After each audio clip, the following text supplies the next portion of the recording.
IVF यानी test tube baby.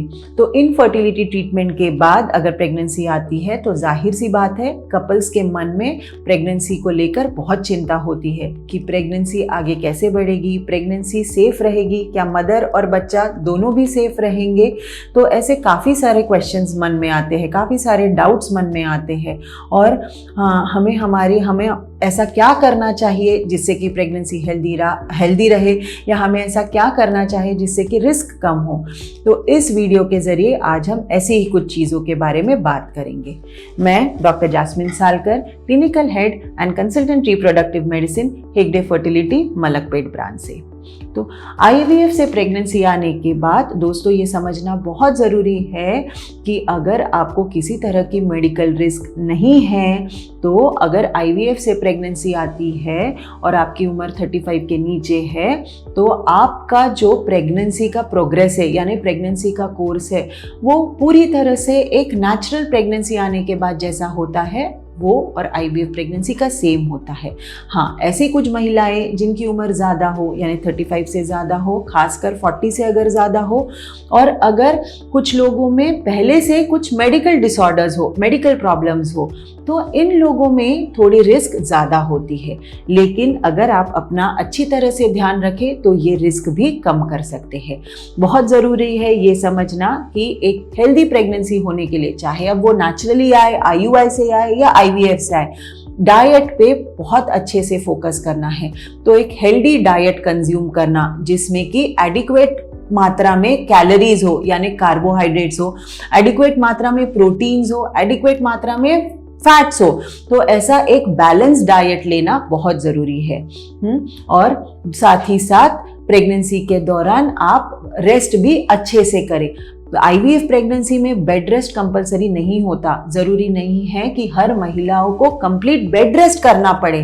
आप IVF pregnancy आने के बावजूद पूरी तरह से एक्टिव रह सकते हैं। आपके एक्सरसाइजेज जो रेगुलरली कर रहे हैं आप वो उन्हें कंटिन्यू भी कर सकते हैं।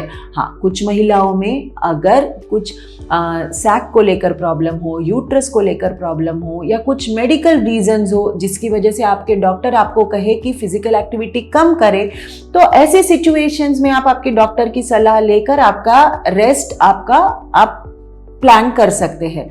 लेकिन हर महिला को कंप्लीट बेड रेस्ट की ज़रूरत नहीं होती। तो आप आपके जो एक्सरसाइजेस प्रेगनेंसी के पहले किया करते थे, प्रेगनेंसी आने के बाद भी उन्हें आप कंटिन्यू कर सकते हैं।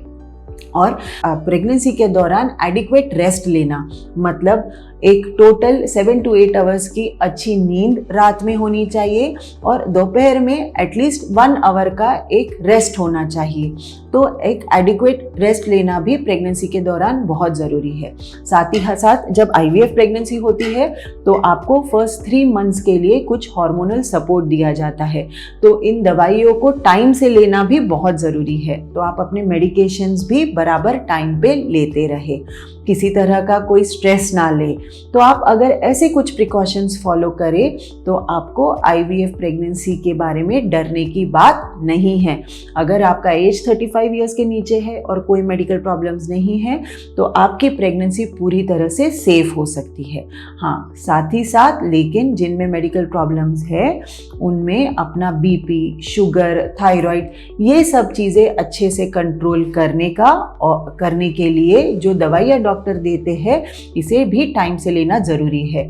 तो अगर आपका BP, शुगर, थायराइड या कुछ और मेडिकल प्रॉब्लम्स के लिए आपको दवाइयाँ दी जा रही है तो इन्हें समय पर लेना और डोजेस अपनी डॉक्टर की सलाह के हिसाब से एडजस्ट करके ये सब चीज़ें कंट्रोल में रखना ज़रूरी है। तो अगर ये मेडिकल प्रॉब्लम्स कंट्रोल में रहे तो यूजुअली इसका प्रेगनेंसी पे कोई भी नेगेटिव असर नहीं होता।